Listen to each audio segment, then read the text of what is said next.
कुर्ला येथे होणाऱ्या मदर डेअरीच्या जागेवर अदानी समूहाचा धारावी पुनर्वसन प्रकल्प या प्रकल्पाला विरोध करण्यासाठी आज कुर्लेकरांनी रस्त्यावर येऊन जोरदार विरोध केलेला आहे। यावेळी सरकारच्या विरोधामध्ये कुर्लेकरांनी जोरदार घोषणाबाजी देत सरकारचा निषेध केलेला आहे। धारावी पुनर्वसन प्रकल्प हा कुर्ल्यामध्ये नकोच अशी ठाम भूमिका यावेळी स्थानिक नागरिकांनी घेतलेली आहे।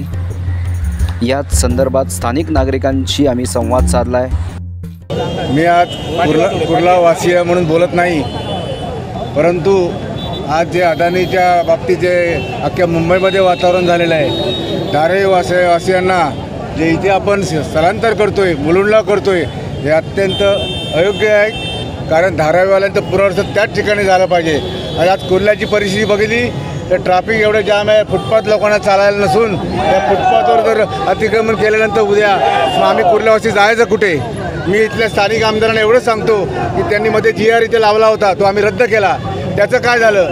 हा प्रश्न काय आमचा नाही आहे, त्या सर्व कुर्लावासियांचा आहे। कुर्लावासियांनी तुम्हाला मतदान करून निवडून दिलं आहे, तरी तुम्ही याचा विचार करा आणि जास्तीत जास्त करून हा स्थगित कसा करता येईल हा प्रयत्न करा। माझा भाकर नारकर मी राहायला आहे, पण हा जो काय यामुळे प्रश्न आहे तो केवळ कुर्लावासियांचा नाही किंवा नेहरू नगरवासियांचा नाही, तो अख्ख्या मुंबईकरांचा प्रश्न आहे। म्हणजे कुर्ल्यामध्ये गार्डन झालं तर आमच्या बोरोलीकरांनाही त्याचा फायदा होऊ शकतो।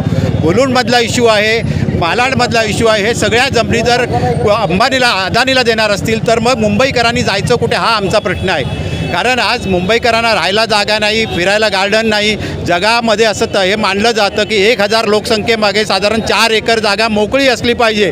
मुंबईमध्ये 0.3 एवढी कमी जागा उपलब्ध असताना उरलेल्या सगळ्या मोकळ्या जमिनी जर अशा अदानी अंबानी यांना दिल्या जाणार असतील तर त्याला मुंबईकरांनी विरोध केला पाहिजे आणि त्या भावनेतून मी आज इथं आलेलो आहे। मी निवारा अभियान मुंबई या संस्थेचं काम करतो, मी जनता दलाचंही काम करतो, पण तिथं पक्षीय भूमिका इथं नाही। तर मी मुंबईकर म्हणून इथं आलो आहे। मुंबईकरांसाठी या मोकळ्या जमिनी शिल्लक राहिल्या पाहिजेत, त्यासाठी सगळ्या मुंबईकरांनी एकत्र येऊन लढाई केली पाहिजे आणि हे आंदोलन पुढे नेलं पाहिजे। उद्या कुर्लावासी, कारण नाहीतर काय होईल की कुर्लावासियांना कुर्ला एकटं गाठून सरकार चेपून टाकेल, मुलुंडमधल्या लोकांना मुलुंडमध्ये दाबून ठेवेल आणि मालाडमधल्या लोकांना मालाडमध्ये। त्यामुळे हा प्रश्न केवळ त्या स्थानिक लोकांचा नाही तर मुंबईकरांचा आहे आणि हे व्यापक आंदोलन उभं करायचा प्रयत्न आम्ही करतोय। धन्यवाद।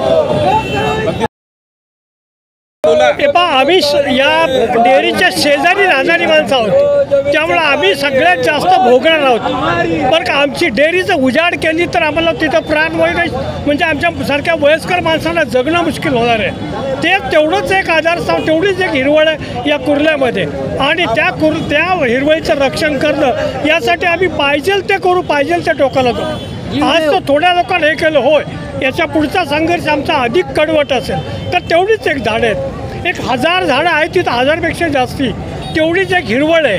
थोडं एक फिरायसाठी ठेवा, थोडं एक श्वासासाठी ठेवा, थोडी एक ऑक्सिजनसाठी काहीतरी एक हे ठेवा, बरं का। ही आमची शासनाला विनंती आहे। अरे अदानी विधान त्याला म्हणा दुसरीकडे घेणं विकत, आमच्याच काय मागा लागलास एवढीच एक ना, त्या नेहरू नगरचं उजाड वाळवंट होईल, सत्यानाश होईल आणि तो माणूस त्याच्या पाठीमागे लागलाय। गव्हर्नमेंट झाडं वाचवायसाठी आहे की झाडं तोडायसाठी आहे? फक्त गव्हर्नमेंट झाडं तोडायसाठी आहे की झाडं वाचवायसाठी आहे याचं उत्तर द्यायचं।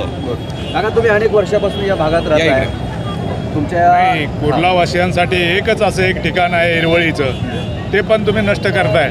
हा श्वासोश्वास घ्यायची हे मुश्किल आहे आणि आहे ती झाडं तोडून तुम्ही पूर्ण हिरवळी नष्ट करताय। त्याच्यासाठी कुर्लावासियांसाठी कमीत कमी ते गार्डन व्हायला पाहिजे, याची सर्वांची मागणी आहे, गरजेचं आहे। परंतु आता प्रशासन तिथं सर्वे होत आहे, सर्वे होणार आहे, तिथलं भंगार आहे ते काढण्याचा प्रयत्न केला जात आहे, त्याच्यासाठीच हा विरोध आहे। आम्ही वेळोवेळी गेलो होतो तिथं, आम्ही प्रत्येक वेळेला त्यांना अडवायचा प्रयत्न केला आहे, बरं का। आम्ही तिथं गेलो, आम्ही अडवायचा प्रयत्न केला आहे, 3-4 वेळा आम्ही त्यांना पळवून लावलं आहे, विनंती केली आहे आणि मागच्या वेळेपासून या वेळेपासून पोलिसांचा हस्तक्षेप जास्त वाढला आहे। आता पोलीस बळजबरी करत आहेत। आता आमचे जे मुख्य कार्यकर्ते आहेत किरण वगैरे, त्या लोकांना उचलून नेलं, म्हणजे हे बरं नाही, बळाचा वापर नका करू। शेवटी पोलीस माणसंच आहेत ना, आणि इकडे एवढ्या पोलीस कॉलनी आहेत, इथं पोलीस राहतात, त्यांची मुलं बाळं राहतात, हा सगळ्यांना त्रास होईल। आणि विशेष म्हणजे ते जे ग्राउंड आहे जिथं आमची इमारत आहे ते त्या बाजूला 41, 42, 43 अशा 3-4 पोलिसांच्या पण इमारती येत्या, त्यांनासुद्धा याचा दुष्परिणाम भोगावेच लागेल. थोडंसं माणुसकीने थोडीसं जाणीवपूर्वक त्यांनी सगळ्यांना समजावून घ्यावं बरं का, आणि आम्हाला द्यावं हे बंद केलं पाहिजे कुठल्याही परिस्थितीत. आम्ही कुर्ला रहिवासी मूळचे आहोत आणि ही जमीन आमच्या कुर्लावासियांसाठीच राखीव ठेवायलाच पाहिजे. इथे अदानीला येऊन देऊ नये ही आमची खास मागणी आहे. आणि दुसरं म्हणजे मुलांसाठी गार्डन हे फार महत्त्वाचं आहे. तुम्ही जर म्हणता झाडे तोडू नका, झाडे वाचवा, तर झाडे का तोडताय तुम्हीच हा आदर्श आमच्याकडे घालून देताय का? आता हे आमदार खासदार गेलेत कुठे म्हणून मतं मागायला तुम्ही आमच्याकडे येता आणि आता ह्या वेळेला तुम्ही आमच्याकडे आमच्या साथीला येत नाहीत. याला काय म्हणावं? याचा अर्थ आहे तुम्ही गव्हर्नमेंटच्याच बाजूने आहात. लोकांचा तुम्हाला द्वेष कळत नाही आहे का? हे इथे गार्डन झालं, मुलांसाठी झालंच पाहिजे. एकही कुर्ल्यामध्ये गार्डन नाही आहे इथे. गार्डनची मागणी करता, परंतु सरकारने हा जो जागा आहे तो अदानी समूहाला दिलेली आहे, तर त्या डेव्हलपमेंटचं तुमचं काय मत आहे सर? हे चुकीचंच केलेलं आहे. या अगोदर जेव्हा निवडणुकीपूर्वी आपले मंगेश कुडाळकर यांनी आम्हाला शब्द दिला होता की हे गार्डन इकडे होणार कुर्लावासियांसाठी, हे जाणार नाही म्हणून, तर त्यांनी आता पुढे यावं ना. त्याच्यासाठी आम्हाला आमचा हक्क आम्ही लढणारच शेवटपर्यंत. तुम्ही आंदोलन करताय, समजा तुमची मागणी पूर्ण नाही झाली, पोलिसांनी समजा काही कारवाई केली आणि सगळे प्रशासनाने तुमची मागणी पूर्ण नाही केली, तर काय असणार तुम्हाला? शेवटपर्यंत लढू, मिळेपर्यंत आम्ही लढू. लीगली जाऊ, जीव जीव देऊ आम्ही, मध्ये नाही तर येऊ देणार नाही. या सरकारमध्ये संविधानाचा कोणताही अधिकार ठेवलेला नाही. आम जनतेसाठी या सरकारने संविधानाचा कोणताही अधिकार आम जनतेकडे ठेवलेला नाही आहे. जसं त्यांच्या मनात येतं तसं काम करत आहेत. त्यांना जर पुनर्विकसन करायचं असेल तर ज्या जागेवर करायचं त्याच जागेवर करायचं. आमच्या जागेमध्ये येऊन त्यांनी पुनर्विकसन करायचं नाही. आज या ठिकाणी कुर्ला रेल्वे स्टेशनला इतकी गर्दी असते की लोकांना स्वतः उभं राहता येत नाही. अजून तिथं तुम्ही भर करत आहात, इथे लोकांना पाणी मिळत नाही. तुम्ही अजून लोक इथं आणून बसवणार तर त्या लोकांना पाणी देणार कुठून? इथलं ज्या स्थानिक आमदार आहेत त्यांना आम्ही जे आमचं मतदान देऊन जे निवडून आणलेलं आहे ते आज आहेत कुठे? आमच्यासाठी कुठे गेलेत? संविधानाची पूर्ण पायमल्ली होत आहे. इथे आम जनतेला कोणताही अधिकार ठेवलेला नाहीये.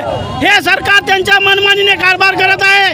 ज्याला पाहिजे तसं त्यांच्या मनमानीने कारभार करत आहे. हे आम्ही चालू देणार नाही, अजिबात चालू देणार नाही. प्रत्येक लोक आलेले आहेत पाहिजे. इथे जे लोक आलेले आहेत हे गेल्या वेळी 50 होते, आज 500 आहेत, पुढच्या वेळी 50,000 असतील. पोलीस यंत्रणेनं दाबण्याचा प्रयत्न करत आहे, पण आम्ही दाबले जाणार नाही.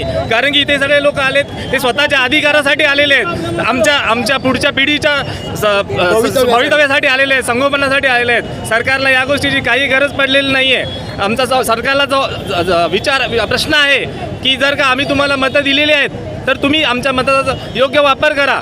या जागेमध्ये स्थानिक लोकांसाठी काहीतरी करा. आम्हाला आश्वासन दिलं होतं की बॉटॅनिकल गार्डन बनवणार म्हणून, ते कुठे गेलं?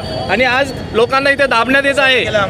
आम्हाला सगळ्यांना फसवलेलं आहे. लोक काही मूर्ख नाही आहेत. तिथे आज जे जमा झालेले आहेत ते मूर्ख नाही आहेत. लोक कामाची सुट्टी घेऊन आणि आपला वेळ काढून इथे आलेले आहेत. ह्याचा प्रश्न आम्ही सरकारला विचारणारच. आणि आमचं जर का सरकारने याचं उत्तर दिलं नाही तर आम्ही आमचं आंदोलन अजून तीव्र करण्याच्या तयारीमध्ये आहोत. जर स्थानिक लोक विरोध करतायत तर तुमची मनमानी कशासाठी आणि का म्हणून? आणि तुम्हाला प्रेशराईज कोण करतंय? सर्वसामान्य जनता तुम्हाला बोलते की ह्या ठिकाणी हे पॉसिबल नाही आहे, मग ते का करताय? का लादताय कुर्लाकरांवरती? ते कॅपेबल आहे का? ऑलरेडी एवढं ट्रॅफिक आहे, सर्व गोष्टी अपुऱ्या आहेत. अजूनपर्यंत पाण्याचा प्रॉब्लेम नाही आहे, सॉल्व झालेला नाही आहे. तो प्रॉब्लेम सॉल्व झालेला नाही तर ते लोक आले तर त्यांचं नियोजन करणार कसं? हा नकोच आहे. आणि आम्हाला मुला त्या गोष्टी नकोय, येण्याचा प्रश्नच नाही. आम्हाला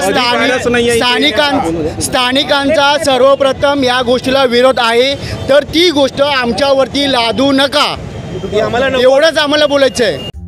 कुर्लेकरांनी पुकारलेल्या या आंदोलनाला कितपत यश येतं हे देखील पाहणं आता औत्सुक्याचं ठरणार आहे. यासारख्या अन्य बातम्या बघण्यासाठी तुम्ही आमच्या चॅनलला लाईक करा, शेअर करा, सबस्क्राईब करा. धन्यवाद.